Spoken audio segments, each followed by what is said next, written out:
আমি আমার খালাতো বোনকে পছন্দ করি। আচ্ছা, খালাতো বোনকে পছন্দ করি এবং ভালোবাসি।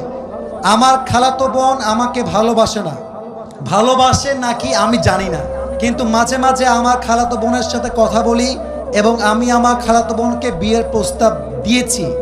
আমার জানা মতে মাশাআল্লাহ, কে বলল রে তুই নাকি রে? আচ্ছা বাবুরা, আমি আমার খালাতো বোনকে বিয়ের প্রস্তাব দিয়েছি। আমার জানা মতে খালাদের ফ্যামিলির সবাই আমাকে পছন্দ করে। আচ্ছা, খালু আমাকে পছন্দ করেন না। আমি আমার বাড়ি থেকে প্রস্তাব দিয়েছি, তারা বলছে আমার খালাতো বোন তাকে মাওলানা পাস করে, বাবারে বাবা, মাওলানা পাস করিয়ে বিয়ে দিবে, কনফার্ম জান্নাতি মাশাআল্লাহ। আমি তো চাচ্ছিলাম এখনই বিয়ে করি।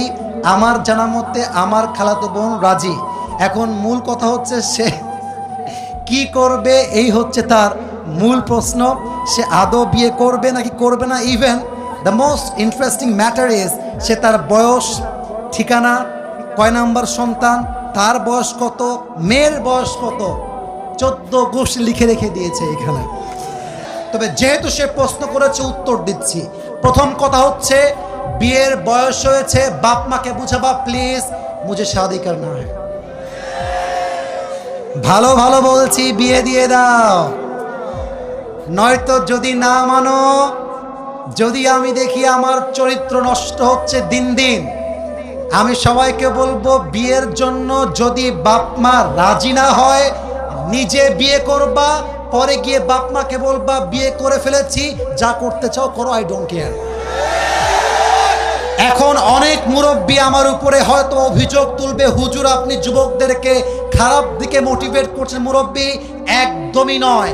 আমি মনে করি জেনার চাইতে 1000 গুণ বেশি উত্তম সেই বাপ মাকে অমান্য করে বিয়ে করা, যে বাপ মা সন্তানের চরিত্র নষ্ট হচ্ছে দেখেও বিয়ে দিতে চায় না।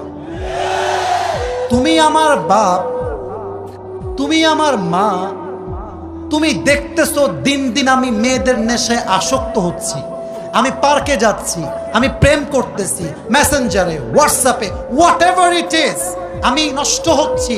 তুমি মা হয়ে যদি আমার দায়িত্ব নিয়ে না বোঝো, বাপ যদি আমাকে না বোঝে, কাউকে দরকার নাই, আমি ইমানকে নিয়ে বিয়ে করে ফেলবো যুবক ভাইরা। এটা বাধ্য হয়ে বললাম। কেন বললাম? আজকালকার সমাজে প্রেম করা সহজ, বিয়ে করা কঠিন হয়ে গেছে।